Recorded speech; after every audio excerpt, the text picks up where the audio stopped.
نحمده ونصلي ونسلم على رسوله الكريم اما بعد فاعوذ باللہ من الشیطان الرجیم بسم اللہ الرحمن الرحیم لقد خلقنا الانسان فی کبد صدق اللہ العظیم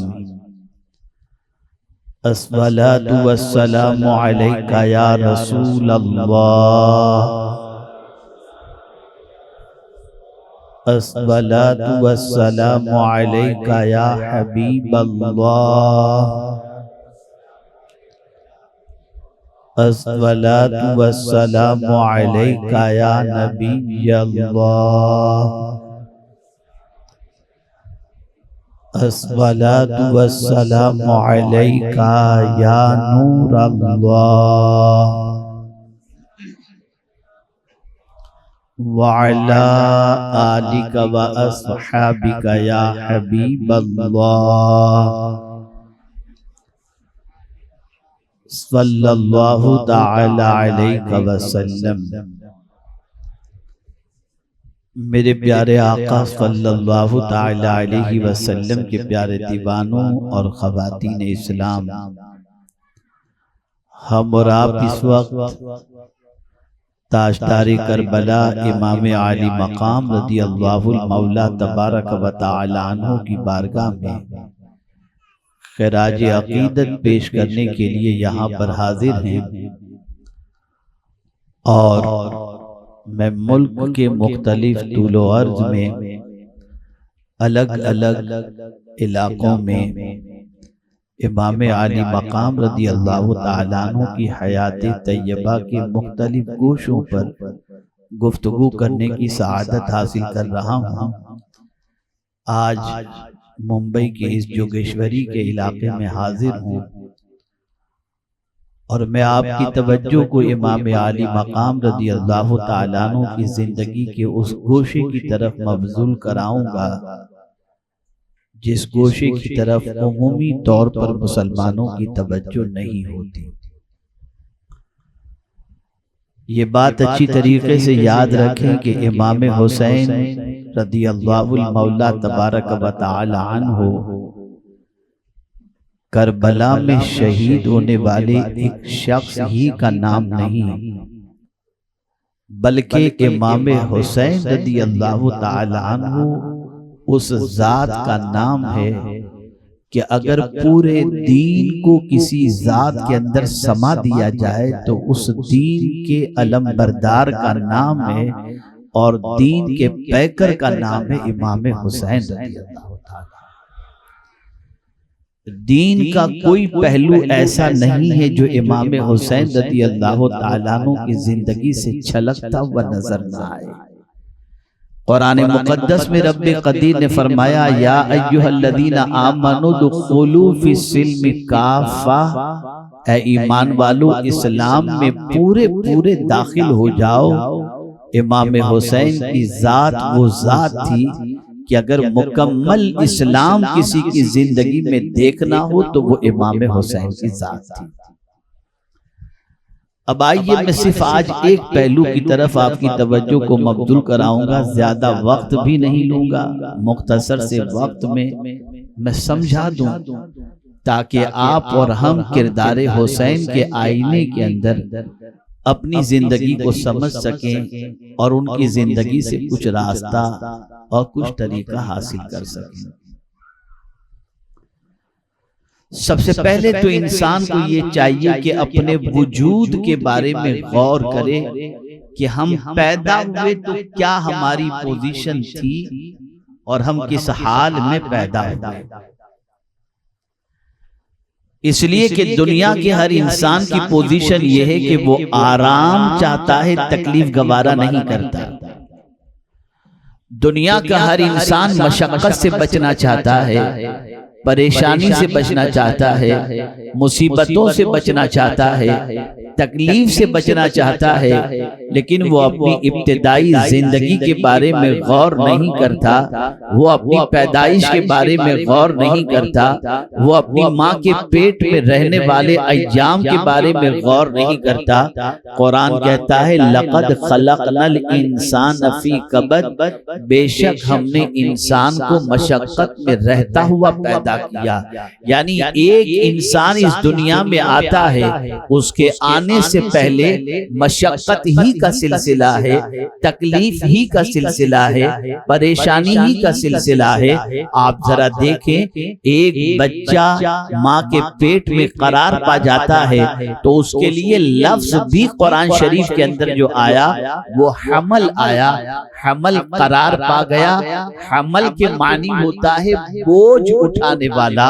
آپ اندازہ لگائیں میرے پیارے آقا صلی اللہ علیہ وسلم کے پیارے دیوانوں، ایک عورت جب ماں بننے کے لیے تیار ہوتی ہے اور بچے کو جنم دینے کے لیے تیار ہوتی ہے، تبھی سے وہ بوجھ اٹھانے والی بن جاتی ہے، تکلیف اٹھانے والی بن جاتی ہے، پریشانی اٹھانے والی بن جاتی ہے۔ اب وہ عورت جس کے شکم کے اندر بچہ پرورش پا رہا ہے، وہ کتنا خیال رکھتی ہے میرا حمل ضائع نہ ہو جائے، میرے شکم میں پرورش پانے والے بچے کو کوئی تکلیف نہ ہو، میں ایسی کوئی غذا نہ کھاؤں جس کی وجہ سے میرے پیٹ میں پرورش پانے والا بچہ کسی تکلیف کا شکار ہو جائے۔ آپ اندازہ لگائیں اس عورت کو پھر وزن اٹھانے نہیں دیا جاتا، اس عورت کو تکلیف اٹھانے نہیں دی جاتی، اور پھر کچھ دنوں کے بعد جب 7ویں مہینے میں وہ عورت پہنچ جاتی ہے تو پھر آرام دیا جاتا ہے، اس لیے کہ آلریڈی وہ اتنی تکلیف کے اندر ہے کہ اپنے ایک جان کو اپنی زندگی کے اندر اور ایک وزن کو اپنی زندگی میں اٹھائے چل رہی ہے۔ آپ اندازہ لگائیں، یہیں سے یہ بات سمجھ میں آئی کہ انسان کی ابتدا مشکل سے ہے، انسان کی ابتدا تکلیف سے ہے۔ وہ اپنی ماں کے شکم کے اندر اس طریقے سے رہتا ہے کہ اتنی چھوٹی سی جگہ اور اس کے اندر وہ بچہ پرورش پا رہا ہے۔ آپ اندازہ تو لگائیں، قدرت کے نظام کو دیکھیں اور ذرا فکر امام حسین کو بھی سمجھیں، اور قرآن کی روشنی میں تاجدار کربلا کے عمل کو سمجھنے کی بھی کوشش کریں۔ امام کی نظر قرآن پر تھی، امام کی نظر اللہ کے فرمان پر تھی۔ امام جانتے تھے کہ یہ دنیا مصیبتوں کا گھر ہے، یہ دنیا تکلیف کا گھر ہے، یہاں مصیبتیں آئیں گی اور ہماری ابتدائی تکلیف سے ہو رہی ہے۔ آپ اندازہ لگائیں، ایک بچہ شکم مادر سے زمین پر آنے کے لیے، دنیا میں آنے کے لیے کتنی تکلیفوں سے اس کی ماں گزرتی ہے، کتنی پریشانیوں سے اس کی ماں گزرتی ہے، کتنی مصیبتوں سے اس کی ماں گزرتی ہے۔ کبھی ایسا ہوتا ہے بچہ تو جنم لے لیتا ہے لیکن تکلیف کی بنیاد پر ماں دنیا سے رخصت کر جاتی ہے۔ ایسی ماں جس کی زچگی کے وقت، بچے کی ولادت کے وقت موت واقع ہو جائے، رسول اعظم نے اس عورت کو بھی شہادت کا مرتبہ عطا فرمایا ہے۔ آپ اندازہ لگائیں تکلیف کس طریقے سے ہے۔ ہماری ابتدا تکلیف سے، ہماری ابتدا پریشانی سے، ہمارا آغاز پریشانی سے، لیکن ہمارا حال کیا ہے؟ ہم اس دنیا کے اندر آنے کے بعد پریشانی سے گھبراتے ہیں، مصیبتوں سے گھبراتے ہیں، تکالیف سے گھبراتے ہیں۔ اگر برا نہ مانے میری بہنیں تو میں عرض کرتا ہوا چلوں، بہت ساری خواتین تکلیف سے گھبرا کر، الا ماشاءاللہ میں سب عورتوں کی بات نہیں کرتا، کوئی آبرو بیچتی نظر آتی ہے، کوئی ڈانس کے اندر جاتی نظر آتی ہے، کوئی نہ جانے کیا کیا کرتی نظر آتی ہے۔ یہ تکلیف ہی تو ہے جو اسے مایوس کر دیتی ہے اور وہ غلط دروازے پر دستک دیتی نظر آتی ہیں۔ یہ تکلیف ہی تو ہے کہ بہت سارے مرد پیاز کے کاروبار میں گرفتار ہو جاتے ہیں، حرام کاروبار میں گرفتار ہو جاتے ہیں، ڈرگس اور شراب کے کاروبار میں گرفتار ہو جاتے ہیں، جوے کے کاروبار میں گرفتار ہو جاتے ہیں۔ وہ سمجھتے ہیں اس دنیا کے اندر ہمیں راحت چاہیے، آرام چاہیے، اطمینان چاہیے، تکلیف ہم برداشت نہیں کر سکتے، لیکن قرآن کہتا ہے ہم نے انسان کو مشقت ہی میں رہتا ہوا پیدا کیا۔ یہ پیدا ہونے والا انسان مشقت ہی کے ساتھ پیدا ہوتا ہے، اور یہ دنیا راحت کی زندگی نہیں ہے، یہ راحت کی جگہ نہیں ہے، یہاں تو تکلیف ہی تکلیف ہے۔ لیکن ایک انسان کے لیے کبھی راحت بھی آتی ہے، کبھی تکلیف تکلیف بھی آتی ہے۔ مسلمانوں کی سوچ تکلیف میں کیا ہونی چاہیے اور مسلمانوں کی سوچ راحت میں کیا ہونی چاہیے، اسے سمجھیں۔ اب آئیے تھوڑی سی توجہ امام حسین کی طرف لے چلوں۔ اللہ اکبر، کون امام حسین جو اس فرش گیتی پر تشریف لائے تو نام مدینے کے تاجدار نے رکھا، لعاب دہن مدینے کے تاجدار نے دیا، تہنیک مدینے کے تاجدار نے، اور حد تو یہ ہے کہ کانوں میں آذان کہنے والا بھی کوئی اور نہیں تھا، نبیوں کے سردار نے کان میں آذان کہی۔ آپ اندازہ لگائیں وہ حسین جس کے لیے سجدہ طویل کیا جا رہا ہے، وہ حسین جس کو نازوں سے پالا جا رہا ہے، وہ حسین جس کے لیے منبر چھوڑ کر کے نیچے اتر کر گود میں اٹھایا جا رہا ہے، اتنے نازوں سے پالا گیا امام حسین کو، اتنے آرام کے ساتھ پالا گیا امام حسین کو، بڑی راحت میں زندگی گزاری، بڑے اطمینان سے زندگی گزاری، بڑے سکون سے زندگی گزاری، لیکن ساتھ ہی ساتھ بچپن ہی سے امام حسین کے کانوں میں یہ بات پہنچا دی گئی تھی، اور وہ بات یہ تھی کہ کربلا میں تم شہید کیے جاؤ گے۔ اللہ اکبر، جگہ بھی بتا دی گئی تھی اور شہادت بھی بتا دی گئی تھی۔ آپ اندازہ لگائیں شہادت کوئی معمولی چیز ہے کیا؟ آپ ذرا سوچیں، ایک چھری سبزی کاٹتے ہوئے چھری سے انگلی کٹ جائے تو چیخ نکل جاتی ہے، شہادت تو ایسا ہے، ہاتھ کاٹا جاتا ہے، پیر کاٹا جاتا ہے، تلواروں کے وار ہوتے ہیں، تیروں کی بوچھار ہوتی ہے، تب انسان کا وجود ان زخموں سے چھلنی ہو کر دار فانی سے دار بقا کی طرف کچھ کر جاتا ہے۔ اب میں آپ کو بتاؤں، توجہ چاہوں گا، ایک سوال پوری دنیا کے انسانوں کے دماغ میں گردش کر رہا ہے، مسلمان پریشان کیوں؟ دین سچا، ہم سچے، رب سچا، قرآن سچا، رسول سچے، ہم ماننے والے بھی اسی کے ہیں جو سب سے سچے ہیں، پھر ہم پریشان کیوں، ہم تکلیف میں کیوں؟ اب میں ایک سوال پوچھتا ہوں، کیا یہ خیال امام حسین کو کربلا میں نہیں آیا ہوگا کہ میں ہی تو اس وقت دنیا میں نبی کا نواسا رہ گیا ہوں، روئے زمین پر میرے علاوہ کوئی نبی کا نواسا نہیں، پھر میرے لیے پانی بند کر دیا گیا، مجھے گھیر لیا گیا، مجھے جو ہے پریشانی کے اندر گرفتار کیا گیا، میرے خون کے یہ پیاسے ہو گئے، کیا میں سچا نہیں ہوں؟ کیا میرے نانا سچے نہیں ہیں؟ کیا میرا دین سچا نہیں ہے؟ لیکن خدا کی قسم تاریخ کی کتاب الٹ کر کے دیکھو، کہیں امام حسین کی زبان پر یہ جملہ نہیں ملے گا ان مصیبتوں کے اندر کہ کیا میں سچا نہیں ہوں؟ کیا میرا دین سچا نہیں ہے؟ کیا میرا خدا سچا نہیں ہے؟ کیا میں سچا نہیں ہوں؟ امام حسین کے ذہن میں یہ خیال نہیں آیا تھا۔ میں حیران ہوں، یا اللہ، یہ تاجدار کربلا کے ذہن کے اندر یہ خیال کیوں نہیں آیا؟ جبکہ آج اگر کوئی 5 وقت کی نماز پڑھ لے اور مصیبت آ جائے تو کہتا ہوا نظر آتا، جب سے نماز پڑھتا ہوں تکلیفیں بڑھ گئیں، جب سے داڑھی رکھتا ہوں تکلیفیں بڑھ گئیں، جب سے سیدھے راستے پہ چلنا شروع کیا ہوں تکلیفیں بڑھ گئیں، جب سے اچھا بن گیا ہوں تکلیفیں بڑھ گئیں۔ ارے نادان، تو کیا کہہ رہا ہے؟ تجھے ذرا بھی ہوش ہے کہ نہیں؟ اب کربلا تاجدار کی زندگی سے اس پہلو کو سمجھو، کیوں امام حسین نے نہیں کہا میں نبی کا نواسا ہوں، 25 حج میں نے پیدل کیے ہیں، میرے نانا نے مجھے اپنی پیٹھ پر سوار کیا ہے، میرے نانا مجھے کبھی گرنے نہیں دیتے تھے، میرے نانا نے اس طرح سے مجھے پالا ہے، اور یہی نہیں بلکہ نوجوانان جنت کا سردار مجھے میرے نانا نے کہا، پھر یہ مصیبت مجھ پر کیوں؟ یہ تکلیف مجھ پر کیوں؟ کوئی تاریخ داں یا کوئی مورخ مجھے کوئی ایسا جملہ امام حسین کا نکال کر کے بتائے۔ پھر تھوڑا سا دوسرے پہلو کی طرف آتا ہوں، آئیے اس کو بھی سمجھیے۔ آج تکلیف آئی، ہاتھ سے اسلام چھٹتا نظر آتا ہے، بہت ساری بچیاں صرف محبت کے اندر اسلام چھوڑتی نظر آتی ہیں، اور اسی کے ساتھ ساتھ آپ دیکھیں بہت سارے لوگ تکلیف میں گانجا اور شراب کا کاروبار شروع کر دیتے ہیں، تکلیف کے اندر انسان نہ جانے کس طرح سے بہکتا نظر آتا ہے۔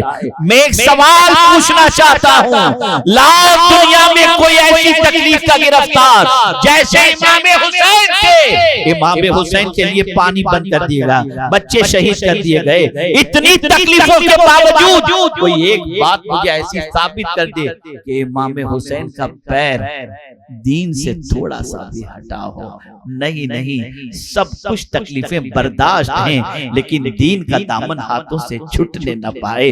ہم تھوڑی سی تکلیف میں حرام کی طرف چلے جاتے ہیں، ہم تھوڑی سی تکلیف کے اندر نافرمانی کی طرف چلے جاتے ہیں، ہم تھوڑی سی تکلیف کے اندر اللہ کے رسول کے فرمان کو چھوڑ کر آتے ہیں، یہاں تکلیفوں کا پہاڑ ہے، لیکن حسین کے قدم کے اندر کوئی لغزش نظر نہیں آتی۔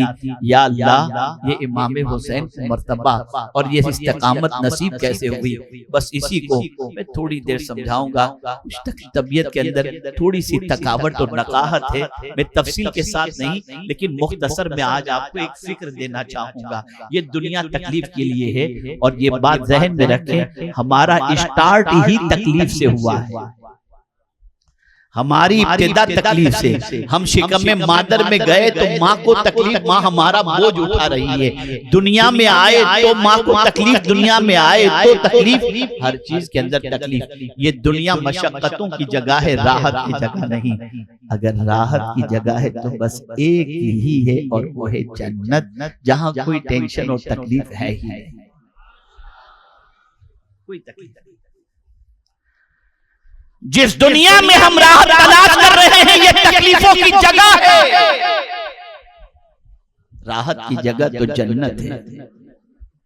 اب آئیے میں سوچ بتاؤں، تکلیف میں انسان خدا سے مایوس ہو جاتا ہے۔ توجہ چاہوں گا، اسی کو میں آج تھوڑا سمجھانا چاہتا ہوں۔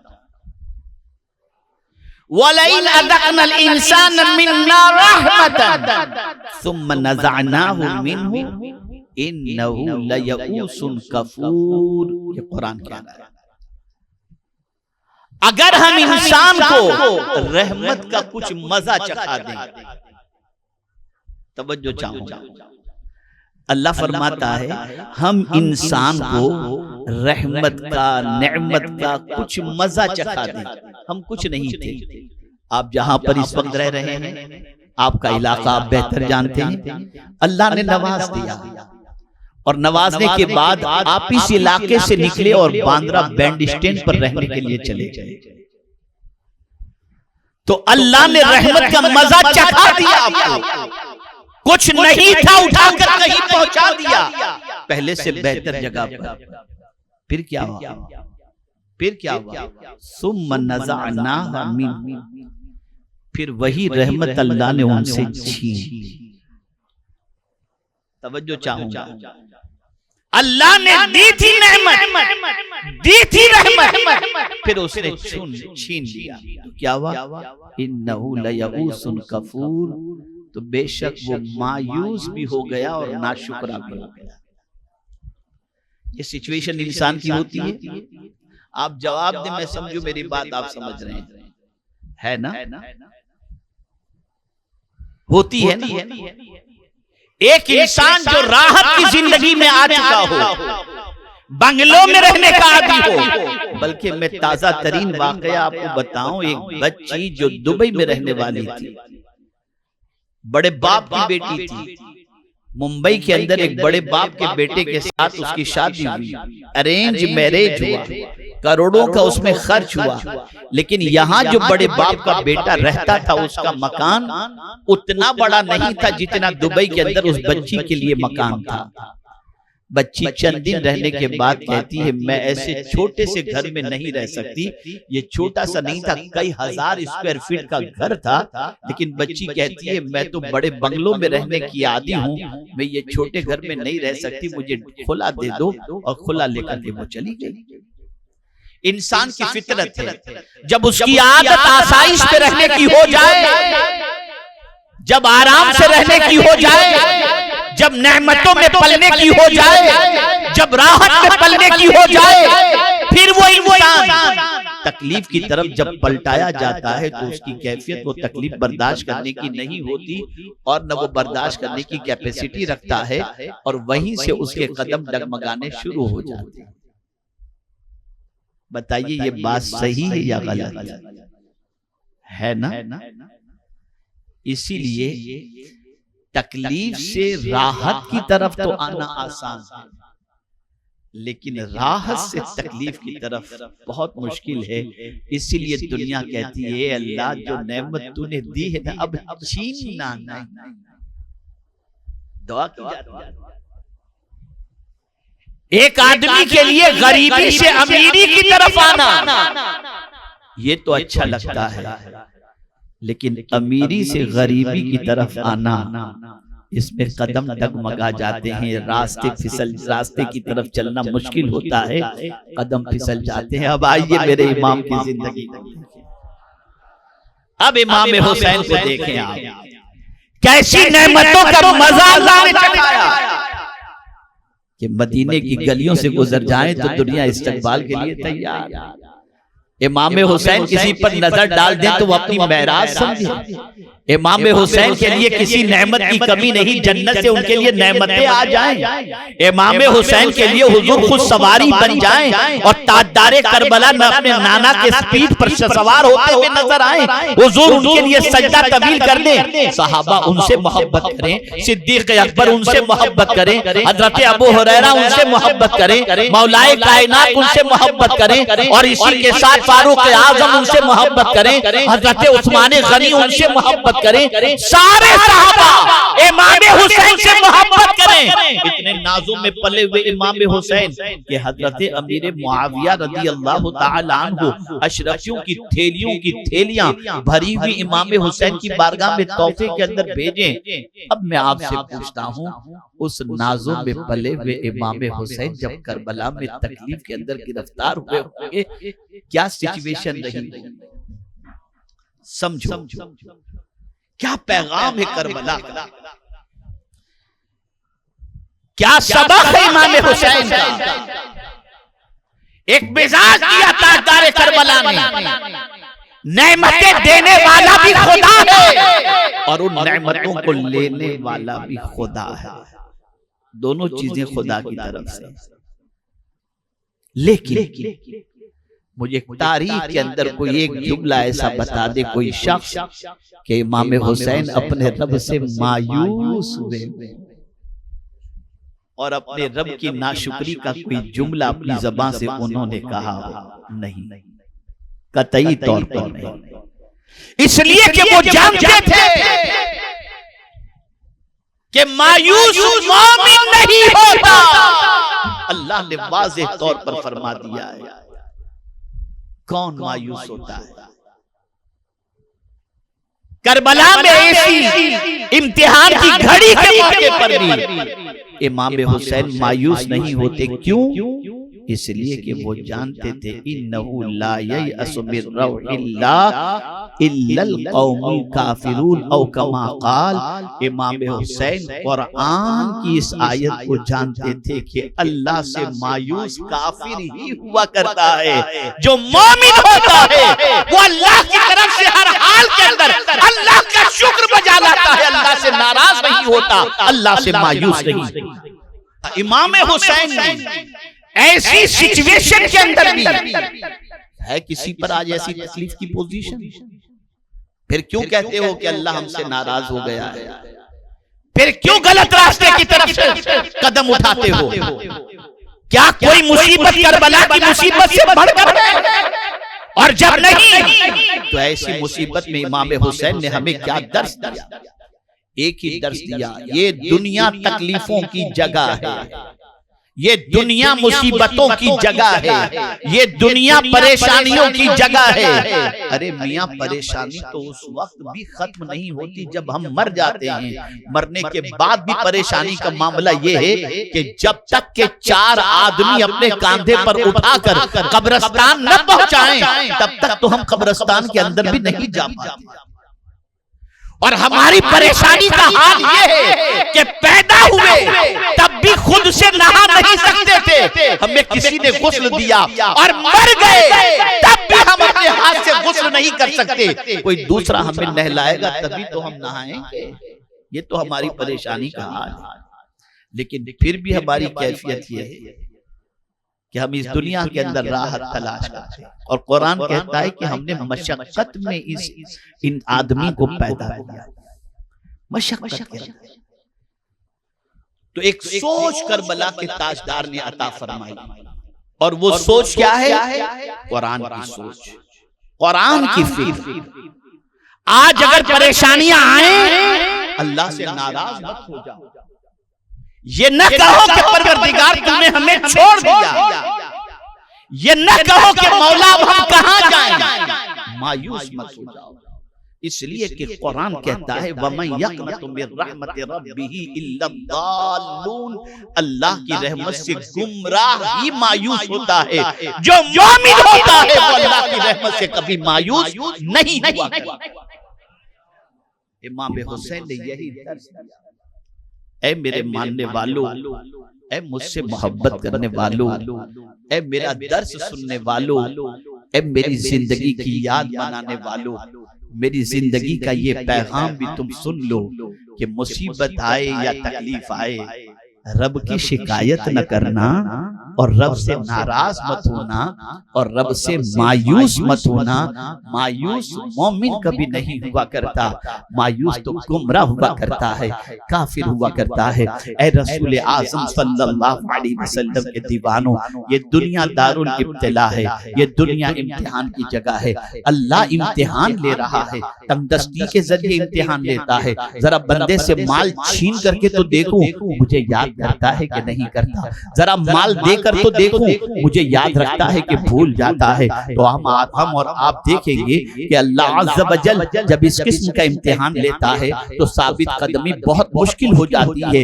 انسان کو جب دولت ملتی ہے تو عیاشیاں کرتا ہے، اور تکلیف آتی ہے تو گناہ کے دروازے پر دستک دیتا ہے۔ حسین نے پیغام دیا تکلیف آئے تب بھی دین پر چلو، اور راحت آئے تب بھی تم دین پر چلو۔ یہ پیغام ہے امام حسین، نہ تکلیف میں خدا کو بھولو، نہ راحت میں خدا کو بھولو، نہ تکلیف میں دین چھوڑو اور نہ راحت میں دین چھوڑو۔ آخری جملہ عرض کر کے میں اپنی گفتگو کو ختم کرتا ہوں، اور وہ یہ ہے کہ ہر غم ہمیشہ رہنے کے لیے نہیں، اور ہر راحت بھی ہمیشہ رہنے کے لیے نہیں۔ سورج بھی صبح نکلتا ہے تو بڑا اچھا لگتا ہے، دوپہر میں بہت شباب پر ہوتا ہے، لیکن شام ہوتے ہی یہ ڈھل جایا کرتا ہے۔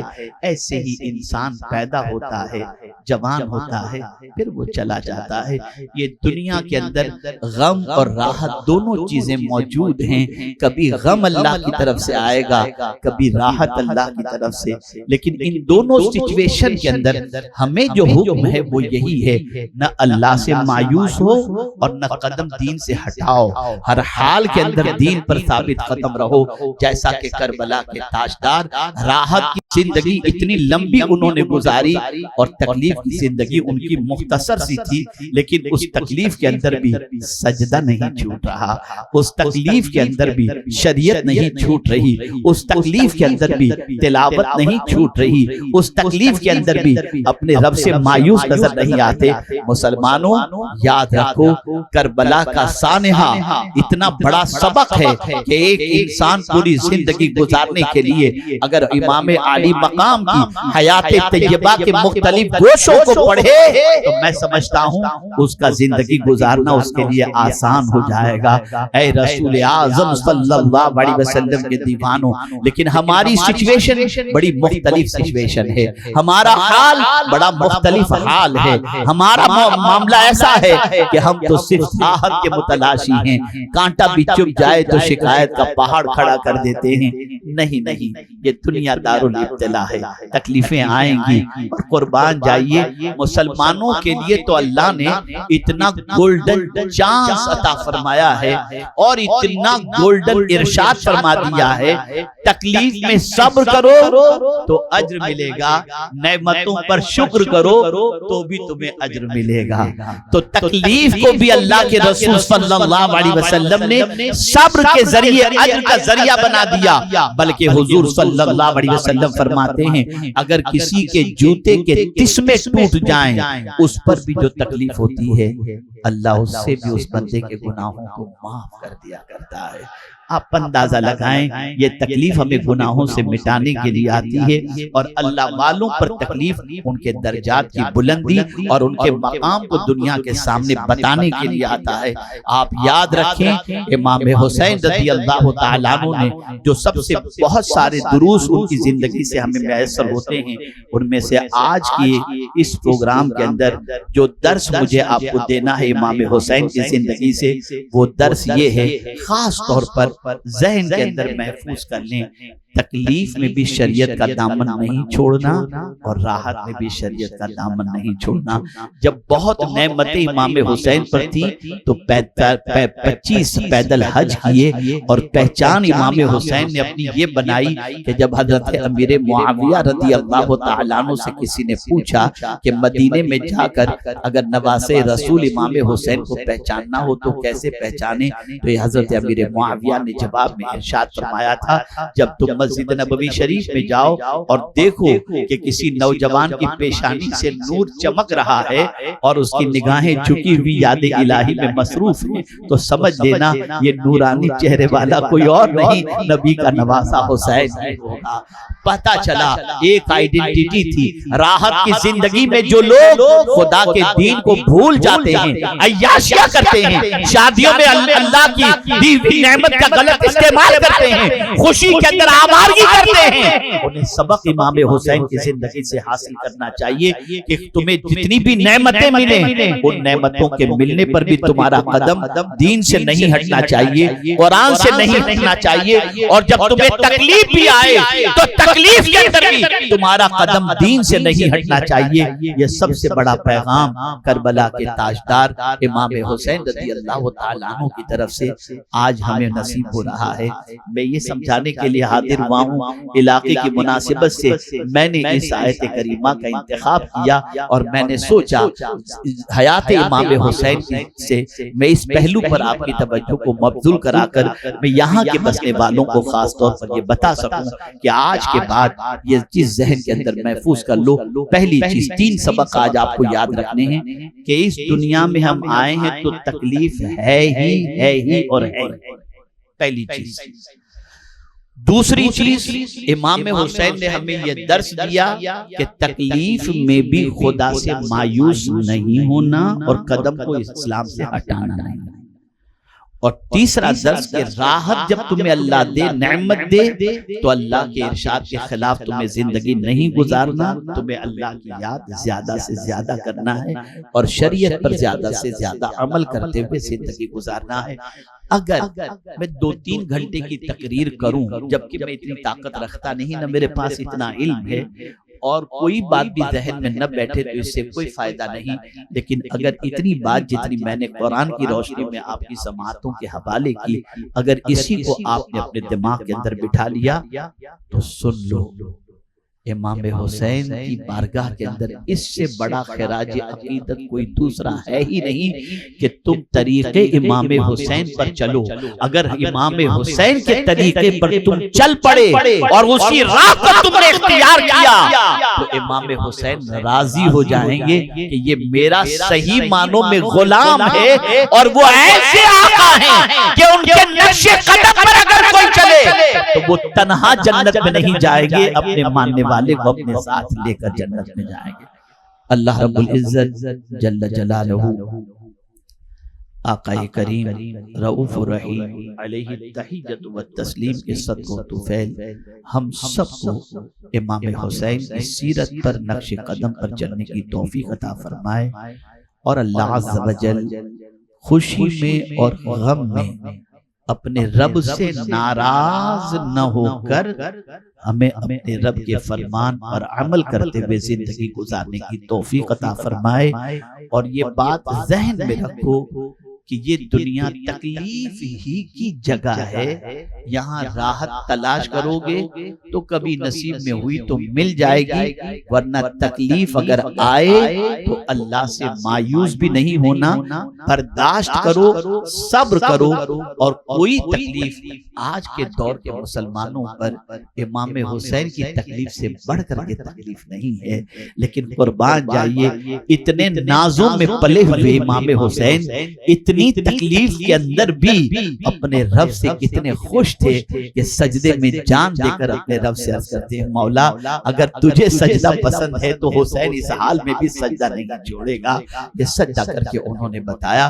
تو جو راحت کی زندگی میں خدا کو بھول جاتے ہیں، جیسے ہماری بہنوں کا حال ہے، بچیوں کا حال ہے، شادی خوشی کا موقع ہوتا ہے، میک اپ کر کے آتی ہیں بیوٹی پارلر سے سج کر نماز چھوڑتی ہیں، پکنک اسپاٹ پر گئی نماز چھوڑتی ہیں. عجیب سچویشن. جہاں تھوڑی سی خوشی اور نعمت ملی سب سے پہلے شریعت کا مدار، سب سے پہلے دین کے خلاف. یہ کون سا امام حسین اور خاتون جنت کی محبت کا ثبوت ہے؟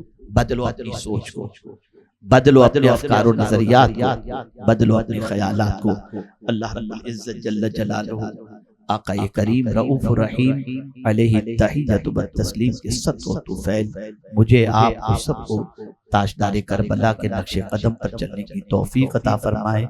امام حسین کے فیضان سے ہم سب کو مالا مال فرمائے اور ان کے استقامت فی الدین کا صدقہ اللہ عز و جل ہمیں بھی عطا فرمائے. وما علینا الا البلاغ المبین. السلام علیکم ورحمۃ اللہ تعالی وبرکاتہ.